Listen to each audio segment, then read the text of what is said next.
educación y emocionalidad, nuevas tendencias en la formación infantil inicial.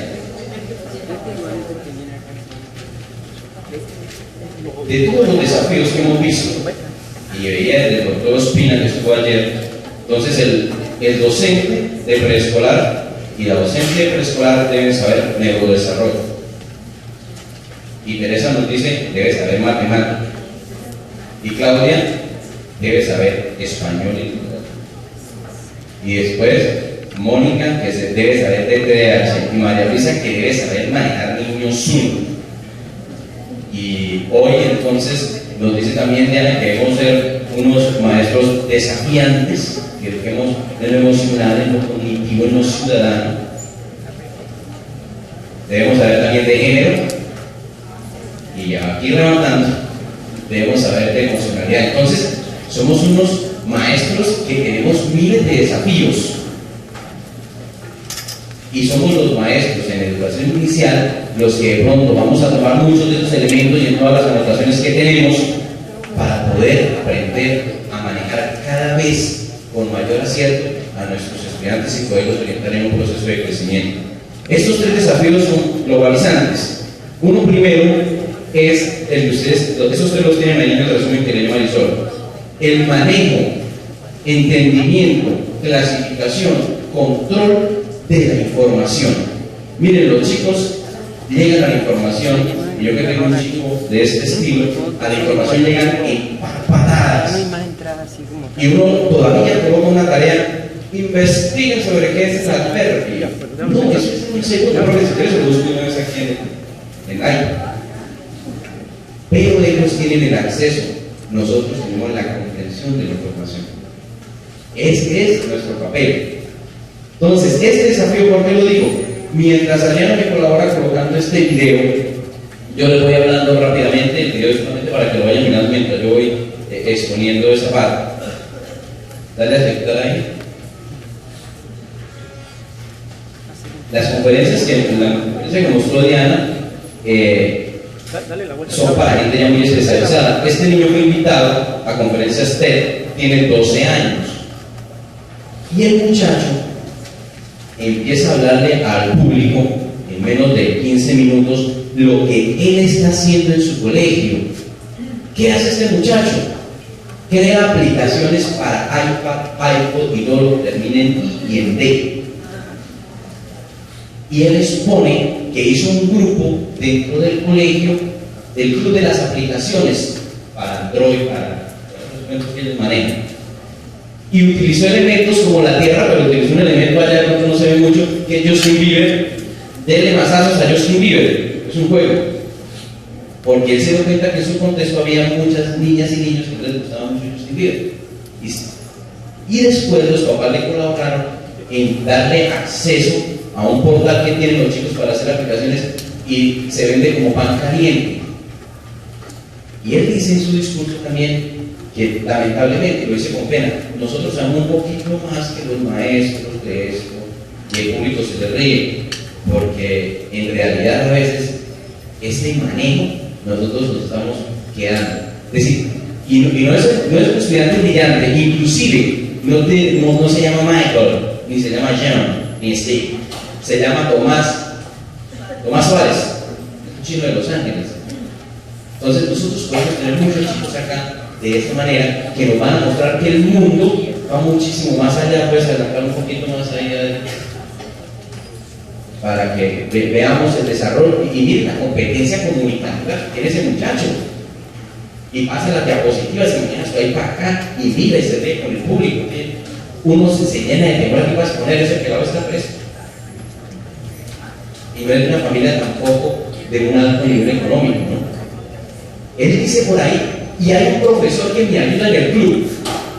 Excelente, aporta. Vaya chino, hágale, yo le apoyo. Yo también le apoyo al profesor, ¿no? Abrirle espacios, comprarle los chinos, mirar cuánto le van, pero lo está apoyando. ¿De acuerdo? Vamos a pasar, podemos salirnos de ahí a la clase. Entonces el desafío no es pequeño, el desafío es grande. El segundo desafío,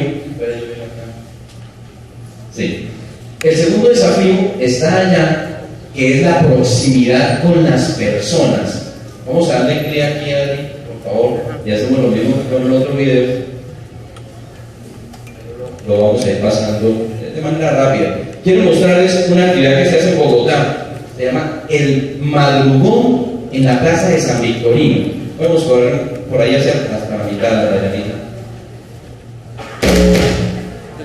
No necesitaban volumen, pero mucho más allá. Miren eso. Esto es tipo 4 o 5 de la mañana. Miren ese montón de gente.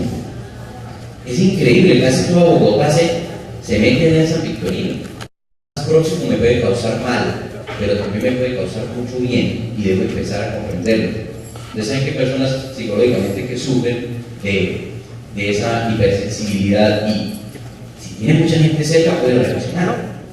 Pero nosotros tenemos que tener a los niños que viven en comunidad. Eso de la soledad se está acabando por la gran cantidad de gente que hay y la proximidad tan minúscula. Edward Purcell dice que esta década es donde la gente ha estado más cerca entre ellos mismos, cerca humanamente, ¿no? Y como objetos. De acá no cabe con el mundo. Ese entonces es un segundo desafío. Gracias, Adri. Podemos quitarlo. Y eso pasa, por ejemplo, cuando hacen campañas políticas aquí en el Parque de Montelíbano, no me puede pasar. Esta última, que no voy a mostrar video, es la que voy a enfocar en estos minutos que nos quedan. Y es, yo no sé por qué nosotros señalamos la diapositiva, si es allá. Y es esto, miren, esta investigación la estamos haciendo aquí en Montelíbano, en un colegio de Montelíbano, en una escuela de Montelíbano, 252 estudiantes. Pues yo la estoy liderando para poder terminar algunas aportaciones de lo que estoy escribiendo. Y estos niños de 7 años, y la escuela que no la puedo decir, ¿no es cierto? Pero son de aquí nomás, allá no vuelta, casi que digo dónde es. Tus padres están separados 50% de 7 años, porque la encuesta se hizo de 6, hay unos de 5, son muy pocos, 5, 6, 7 y 8, porque aquí esas edades se agrupan es muy difícil ubicarlos en el grado, ¿no? Ustedes saben que aquí tenemos el problema de que puede haber niños de 5 en un grado donde no le corresponde, pero lo curioso acá es que si por ejemplo ha estado triste por Martín en una semana, 59%. 41% es te va mal en la escuela cuando tus padres están peleando. Eso lo dicen los chicos de acá. Y tengo la de 9 y la de 8 años también. Pero algo curioso y que nosotros de pronto lo debemos tener como ganancia es que se sienten felices en la escuela. Ahí hay un 36, casi un 40% donde ellos se sienten felices en la escuela. Sigamos con la otra diapositiva. Entonces, este es el cuento, la educación de la emocionalidad. Es decir, volver los maestros formadores desde este ámbito. Vamos a hacer un ejercicio. Diana tiene ahí un papel que les voy a regalar para los que alcancen. Y mientras yo voy exponiendo esta idea, ustedes van a tratar de dibujar en esos círculos, en esas caritas vacías, las emociones que hay al lado izquierdo, al lado derecho, perdón. Pero no vayan a perder la atención, como decía Mónica. Vamos a hacer eso en la medida en que lo vamos entendiendo. Aquí hay una pequeña guía de ciertas emociones. ¿Y por qué lo digo? Escúchenme muy bien este dato. Todos conocemos y sabemos quién fue Charles Darwin, ¿no es cierto? ¿Teoría de qué? Del origen de las especies. Eso lo vemos cuando estamos en bachillerato, pero es bueno que, como decíamos por ahí, nosotros también lo sepamos. El origen de las especies es un libro, mejor dicho, que uno se lo lee en el bachillerato, sea como sea. Pero miren qué pasó con Darwin. Después de que publicó El origen de las especies, él hizo un libro muchísimo más interesante, mi concepto, que se llama La manifestación de las emociones en animales y en seres humanos. Pero como El origen de las especies estuvo tanto en boga, ese libro se opacó a mitad del siglo XX, el libro de las emociones de Darwin volvió a surgir. Desde la psicología empezaron a utilizarlo y empezaron a mirar cómo Darwin, además de mirar el origen de las especies, también miró cómo la gente se emocionaba y se manifestaba. Se volvió hasta dibujante Darwin. De por sí los cerebros tienen de todo, ¿no? Vamos a hacer el ejercicio que hacía Darwin y que nuestros niños saben hacer. Los niños están aquí presentes, miren esta cosa tan bella, esos dibujos. Yo he estado muy pendiente de estas emociones. Los niños sí están expresando ahí lo que sienten, con la boca, con los ojos, con sus brazos. Es una cosa maravillosa. Vamos a ver si nosotros somos capaces de reflejar la palabra aburrimiento en una cara diferente a la palabra tristeza en una cara. Eso es lo que hacía Darwin en este ejercicio. Entonces, vayan haciendo mientras yo voy exponiendo. Pero, compañeros, compañeras, requerimos de tres cosas fundamentales. Primero, conceptual, un requerimiento conceptual. Y todos mis compañeros expositores dijeron lo mismo. Debo saber qué es inteligencia emocional. Allí nomás, ayer estaban vendiendo un libro, no me aguanté las ganas de comprarlo y ahí lo compré. Focus de Goleman, tiene que ser. Y otro, cómo enseñar a través de las redes sociales. Uno no se aguanta los títulos, los compra. Esperemos que no haya perdido el dinero, pero hay que hacerlo, el conocimiento está ahí. Entonces, miren, compañeros, después de acá, el que no se meta a la red de preescolares y se inscriba, grave, porque es que ese conocimiento conceptual van a subir todas las charlas, toda la memoria, van a poner unos videos, van a salir fotos. Esa es nuestra red. Eso es lo que nosotros tenemos que hacer, compañeros. Si no se nos cae, la red se mantiene con sus visitantes y son ustedes. Miren, yo soy el que dirijo el foro, que Diana me dio esa responsabilidad. El foro participaron 5 personas, todas de la fe. Entonces se concluyó y se puso otro caso. Ojo con eso, compañeros. Metámonos, participemos. Eso es conceptual. Metodológico, lógicamente, si sus prácticas son buenas es porque usted conoce para qué va la práctica y para qué lo hago. Y para qué identifico en un niño una emoción, que ahorita vamos a ver la gran diferencia que nosotros tenemos y el pegado que metemos ahí. Identifico la emoción en un niño de preescolar y no voy a pedirle que me explique por qué esa emoción, porque apenas la manifiesta. Vaya, tendría que ser psicólogo para explicar que sus emociones tienen una característica psicológica, conductual, fisiológica, pero sí la expresa. Y por eso uno veces no entiende. El chino le quita al otro el pan y el otro va y le pega. La pregunta fundamental del profesor: ¿por qué lo hiciste? Ustedes creen que yo ¿qué le va a contestar el niño? Porque me quitó el pan. Pero él no lo hizo por eso. Porque si ustedes cada vez que yo tuviera 15, 20 años me quitan un pan, voy y le digo, ¿no es cierto? Un concejal que lamentablemente perdió su investidura hace algunos años, en la puerta del Senado le dio rabia y mató a otro. Un concejal santanderiano, muy querido por sí. Y la pregunta que él todavía no se puede responder es: ¿por qué lo hizo? ¿Por qué mató al otro?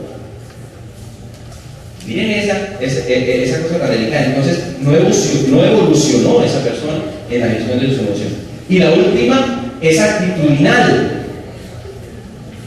Si yo no voy feliz al aula, si no me contagio, como hace Diana muchas veces, si no me contagio, si no me vinculo con esa pasión, el niño no me copia.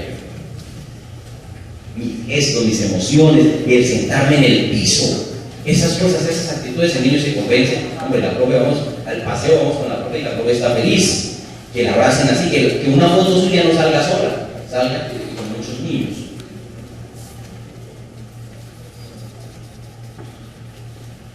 Bien. Emociones.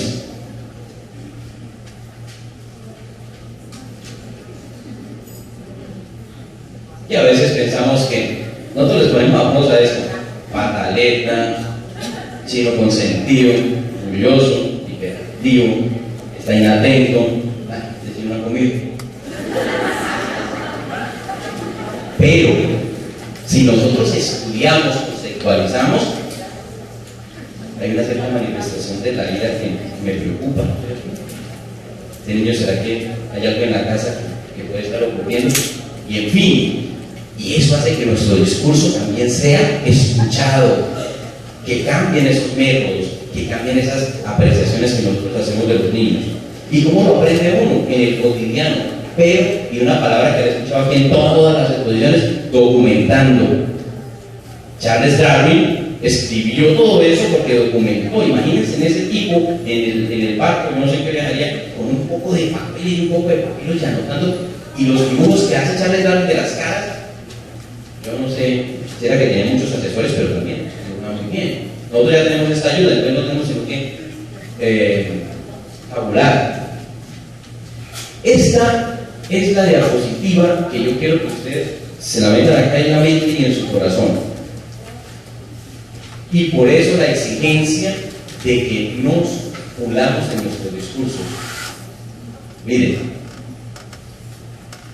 conocemos la pedagogía afectiva, pedagogía para el afecto.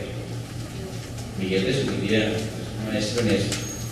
Pero no confundamos lo afectivo con lo emocional. Es, sin ser un poco, digamos, ofensivo, lo afectivo es fácil, porque es relacional, porque yo lo entiendo, y por eso el afecto es positivo. O es que usted tiene un afecto negativo, no, el afecto es positivo. Háblele con afecto, sea afectuoso. Hay dos palabras, son afectuosas. Siempre es un tinte positivo.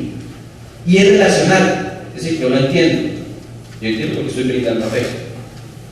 Mientras que las emociones, y es ahí donde los maestros que se han metido ese cuento desde Charles Darwin, podemos entender que la emocionalidad no siempre es positiva. Entonces, por eso cometemos errores, pero es que lo estamos educando emocionalmente. ¿Por qué? Porque les enseñamos valores y porque les enseñamos afectuosamente. O ahí, esto es un cuento teórico y de gran peso, compañeros y compañeras. Educar en la emocionalidad requiere que nosotros nos preparemos, y por eso nuevamente las invito: métanse a la red, pidan biografía, compren los libros, pídanselo al jefe de núcleo, porque nosotros necesitamos saber de eso para no pensar que todo lo emocional es afectivo. No, la emocionalidad son unas manifestaciones psicológicas que tienen componentes fisiológicos. Más de uno acá, compañero mío, seguro que se subió y las manos sudando, ¿no? La sed, ¿no? Claro, ¿cómo está? Nervioso. 300 mujeres y no sé, y 5 juzgándonos acá. Para eso uno es emocional. Entonces, una manifestación física, el sudor, el miedo. Hay gente que se ha subido ahí quedó, porque tiene una manifestación fisiológica. El afecto no. Tiene un componente conductual, y ahí sí es muy claro, y los maestros no debemos ser ajenos a eso. Una conducta agresiva, elegante. Si un papá le escuchó a un niño, le identificó una conducta agresiva, es diferente, pero es que lleva toda vez pegándole a los otros. Eso carece de valor. Eso no tiene ningún argumento, es vacío. Pero una conducta agresiva quiere decir que usted miró la frecuencia, que usted miró cuántas veces pegó al otro, por qué se comporta así. Entonces el papá para los otros. No le están diciendo que un chino va mal en matemáticas, no. Ni que es un chino agresivo. Y una conducta agresiva en ciertos momentos. Eso es nuestro código de maestro que va creciendo. Y cognitivo, porque como ya lo dijimos en algunas otras oportunidades, sucede en el cerebro. Allá es donde sucede la emoción, allá es donde empieza. donde se da por primera vez, ya la reacción es otra cosa, que es lo que yo me educo.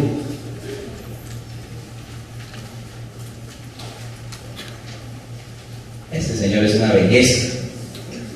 Todos lo conocemos, ¿no es cierto? El Señor es de viaje a las estrellas.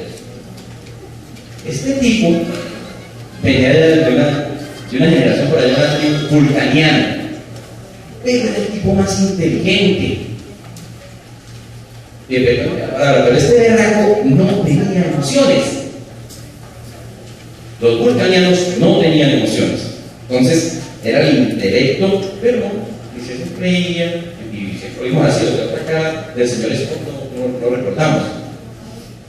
No tener emociones sería terrible, como le pasaba a los vulcanianos, y de eso nunca van a encontrar en el salón, a no ser que los vulcanianos hayan existido, pero no vamos a encontrar a ninguno. Pero compañeras y compañeros, es tan terrible no tener emociones como no manejarlas. Igual de peligroso. Mi compañero de Santander, yo les digo, está sufriendo y va a sufrir toda su vida lo que le queda, porque no supo por qué mató al otro. Y ese político era un político. ¿Qué pasa? No sabemos. Eso me fue muy marcado en la vida, porque nadie comprende en mi tierra qué pasó ahí.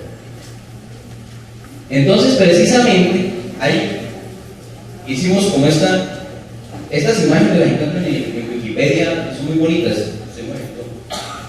En este espacio donde está el color, el sistema límbico,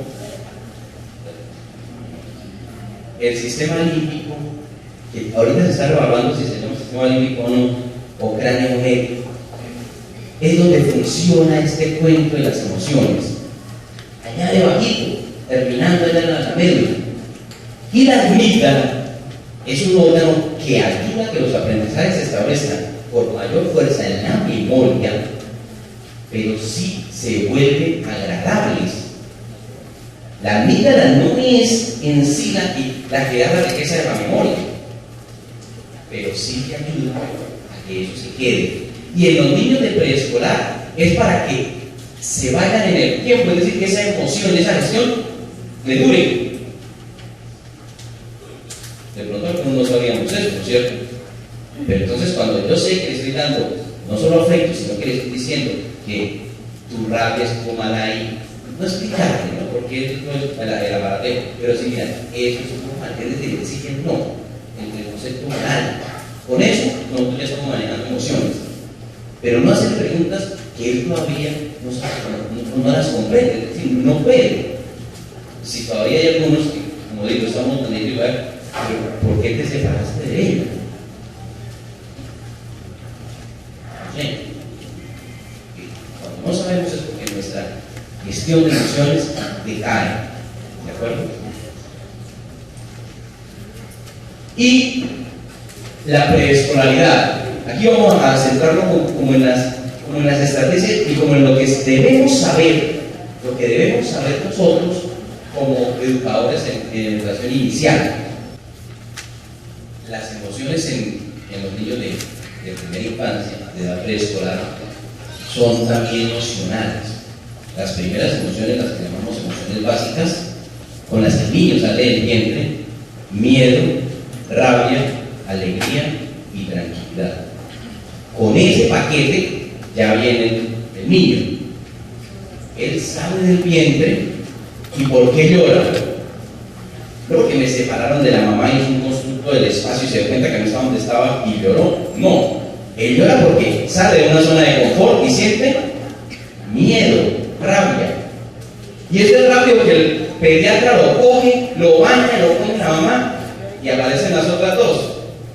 Calma, alegría, queda bien el pelado baño.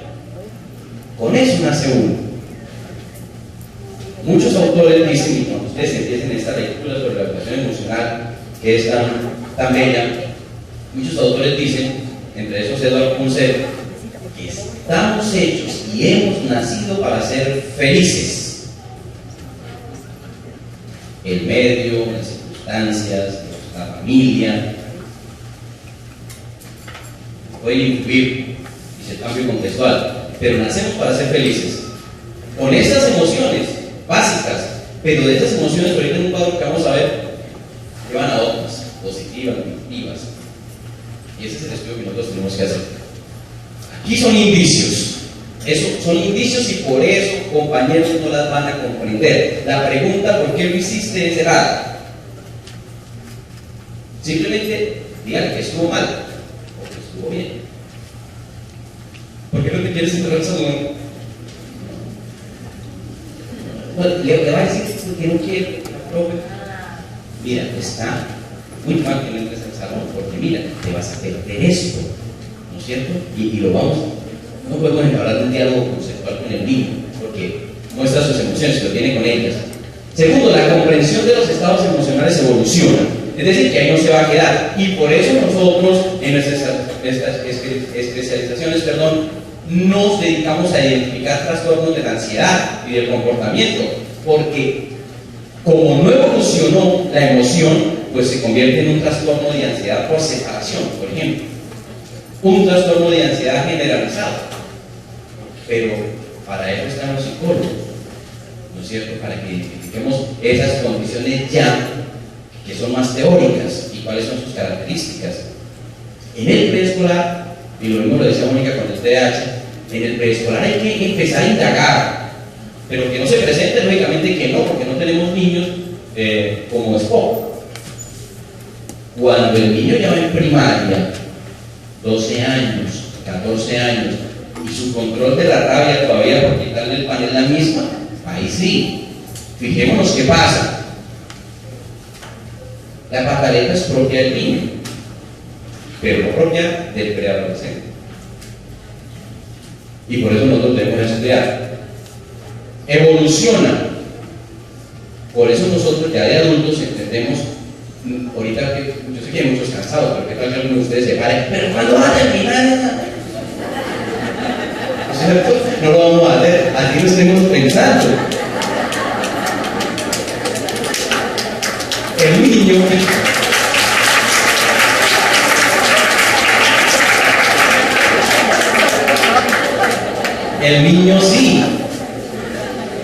niño sí nos dice eso. Ya me quiero ir para la casa. El afecto no cambia los aprendizajes, los modifica para que duren en el tiempo. Entonces, yo no quiero que piensen que vamos a dejar de estudiar psicología afectiva y pedagogía afectiva, no. Es esencial. ¿Por qué? Porque a pesar de que nosotros sepamos que el niño está aprendiendo, si lo hacemos con afecto, lo va a recordar siempre. Hagan un ejercicio pequeño. Ustedes recuerdan momentos de su infancia que tienen afecto con mayor relevancia. ¿Qué pasa? Aquí un dato técnico. El hipotálamo, están estudiando, madura hasta los 2 años. Y parece ser que uno no recuerda mucho de los 2 para abajo, es decir, de ahí para atrás. Pero de los 2 para allá sí, porque hay una maduración del hipotálamo clave y nos hace recordar las cosas. Eso de los 2 hacia atrás, que posiblemente no recordamos, está incidiendo en la crianza, en las maneras prenatales como se trató, en lo que yo estimule, y eso se queda, pero no lo puedo explicar. ¿Qué te pasó al año y medio? Uno no lo puede explicar, es decir, memoria explícita, de eso no hay. De los 2 para arriba sí, pero es porque de los 2 para atrás la memoria implícita es la que manda. Me crea emociones, me crea formas de actuar, me da un papel interesante en la familia, me llena de afecto, de leche materna, cosas que nosotros de pronto no podemos recordar, pero eso no es porque no seamos más inteligentes o no, sino porque es la fisionomía de nosotros y el desarrollo. Cada emoción cumple una función en el sujeto. Miren, si nosotros entendiéramos esto de la función de las emociones, podríamos entender por qué el niño lo hizo sin pensar en que tuvo una intención de daño. Si yo estoy en la playa y no sé nadar, o en la piscina y no sé nadar, ¿qué es lo primero que siento cuando me estoy ahogando? Miedo. ¿Para qué me sirve el miedo? Auxilio, ¿no es cierto? O uno aprende a nadar en una habitación de nadar y uno nada, o alguien por ahí lo vio y lo saca. tiene una función de supervivencia. El chino no se esconde allá porque quiere esconderse simplemente, se está protegiendo de algo, tiene miedo de algo. Él no se lo hace. ¿Por qué te escondes ahí? No, ya yo lo sé, soy el experto, soy el adulto. Y trato de sacarle y mostrarle por qué debe superar ese miedo. La gacela se escapa del león, pero ella no vive en esa tarea de escaparse de los leones. Ella tiene muchas cosas que hacer. O el gacelo, y cuando ve que el león la va a atacar, ella arranca. Pero ya cuando está a salvo, pues sigue comiendo, porque ya no necesita. Si uno va a emplear siempre el miedo como una constante para salirme de todas las situaciones, ahí sí se convierte en una condición que debe el psicólogo empezar a trabajar con los maestros y con los niños. Y ustedes entran a internet, cogen los libros de Goldman, de Rita Carter, y se van a dar cuenta que cada una de las emociones, que son muchísimas, tienen una función en el ser humano. Pero las emociones, no los sentimientos. Los sentimientos ya son hechos más conscientes que me permiten entender algo que sucedió y que yo lo puedo mantener o no en una cantidad de tiempo determinada. Y no son involuntarios. Los sentimientos, las emociones, hay muchas voluntarias. Lo que en realidad se aprende depende de la memoria explícita. Entonces voy a eso. Cuando yo recuerdo algo en el bachillerato, y eso es muy importante porque nosotros a veces descuidamos muchísimas cosas del afecto, de la psicomotricidad, de la emocionalidad, para enseñar conocimientos de tipo teórico. Y eso se puede estar olvidando, porque la memoria explícita es la que se queda tanto en la mente como en el corazón, y yo puedo dar razón de ella. Cuando el niño bachillerato, cuando un profesor dice, pues que le faltaron bases, no tiene las bases, es posible que como no entró con emocionalidad, no entró con afecto, pues se le olvidó para leer en los fraccionarios. No lo puede explicar, no lo puede dar a entender. Queda ya como en una duda del profesor, a sabiendo de qué estaba sucediendo ahí. Y esta tablita, ustedes la pueden, ahí en la red, ¿no? Todos ya quedamos comprometidos y nos íbamos a escribir a la red. Esta tarde se le va a colapsar la red de preescolares, porque todo este combo vamos a estar inscritos ahí. Las que están en negro son emociones neutras, es decir, con las que nacemos. El asco no está, pero ahí la coloca. Pero miren que ellas llevan algunas emociones positivas. Las que están en rojo son positivas, en verde son positivas. Miren la tristeza, el anhelo, miren el miedo, a pesar de ser una emoción neutra, aparentemente negativa, a la esperanza. Miedo, pero eso es esperanzador. No quiero me sale otro material. El sobrecogimiento. Mire, cuando hay un conflicto de separación, la tristeza de la pareja, hombre o mujer, hay una emoción muy interesante, muy positiva, que es sobrecogerse y pensar en sí mismo. ¿Qué hice yo? ¿Qué pensé? La separación nunca es culpa de una sola persona. Pero miren, el miedo lleva a emociones altamente negativas. Terrible esta. Y tomando las palabras de Alex, por lo general, los celos no son solamente femeninos, nosotros tenemos unas celopatías que son casi que funestas, degradantes, odiosas, en fin. Este es un problema muy serio, y hace del miedo, miren, de la tristeza, del asco. Miren, un tipo que no haya manejado el asco es el que va y le toca ya la cola a la dama en el Transmilenio. No sabe controlar esa emoción, entonces se le hace fácil ser patán. Se le hace fácil ser producir asco. ¿Qué produce un tipo que hace? Pues asco. Asco ni siquiera es atractivo, ni siquiera no tiene nada ahí. Este cuadrito es muy interesante, pero debe ir con todo el conocimiento que se les está recomendando. Educar para las emociones sí es un reto, y por eso yo no quiero que pensemos que consentir solamente al niño, abrazarlo y darle afecto nos va a arreglar el problema de la emocionalidad. No, esto es serio, porque asegura mejores aprendizajes. Y yo creo que aquí ninguna de las personas que está en este auditorio y los conferencistas que estuvieron acompañándonos va a negar esto.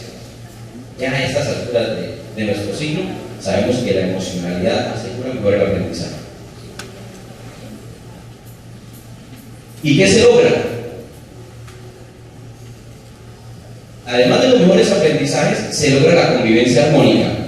Lo que yo estoy escribiendo tiene que ver más que con la emocionalidad, es con la socioemocionalidad. ¿Por qué? Porque la emoción es mía, pero la psicóloga se da cuenta si está bien manejada o no. El maestro se da cuenta si yo lo controlo o no. Mi papá se da cuenta, es decir, es de carácter social, porque si no deja de ser.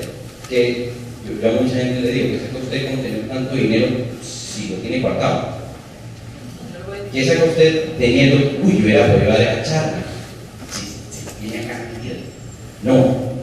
Otra ya le dan, uy, pero la charla de Mónica y de Ángeles estuvieron geniales. Que ahí puede evaluarse, pero si la tiene ahí, uy, yo tengo una charla. Yo tengo un libro y nunca lo termino de escribir. Prevención de la ansiedad. Ese es un trabajo que los psicólogos tenemos y es, digamos, en cierto sentido, pues, lo que nos entretiene en las edades más pequeñas, los trastornos de ansiedad. Pero si se hace un trabajo de identificación y dirección de las emociones en el aula, descansamos un poquito y nos ponemos a investigar sobre la alegría, sobre la felicidad, que también tenemos bastante que hacer ahí. Previene los trastornos del comportamiento. Yo no estoy diciendo que no haya cosas clínicas, como lo explicaba también Mónica, cosas clínicas en los comportamientos y en algunos trastornos de ansiedad, pero lo que sí estoy seguro es que la manera como se aborde la educación desde los primeros años va a cambiar ese panorama. Y nosotros conocemos esa población. Miren la estadística que yo mostré en las tablas. Esa es nuestra realidad. La realidad de Montevideo, la realidad del Alto San Jorge. Y con eso es que tenemos que trabajar todos los elementos que metieron acá. Y salud física y mental. El niño puede dejar de sentir dolor y hay unas condiciones gástricas que se dan por estrés, por ansiedad. Si nos dan a nosotros y un niño que no puede manifestar, nosotros tenemos niños que se empiezan a quitar el cabello, que muerden la lengua, se agreden. Este ya es un trastorno, pero ¿qué pasa? ¿Qué ha sucedido en su entorno escolar y en su entorno familiar que no le permite gestionar sus emociones? Eso queda cuando educamos en las emociones, yendo por ahí. Y les recomiendo 4 de tantos que hay, y el último es una propaganda. El nuevo mapa del cerebro de Rita Carter, espectacular. Este libro para niños, como el que vimos en el video, y otros factores del cerebro del niño que están cambiando y que le están alimentando las emociones. El maestro de maestros, que inclusive compré el último allí en Corsa, tenemos que estudiar sobre él. Y el último, esperemos que salga en mayo, y invitamos a toda la red también para trabajar los trastornos de ansiedad en los contextos escolares. Creo que eso es todo y muchísimas gracias.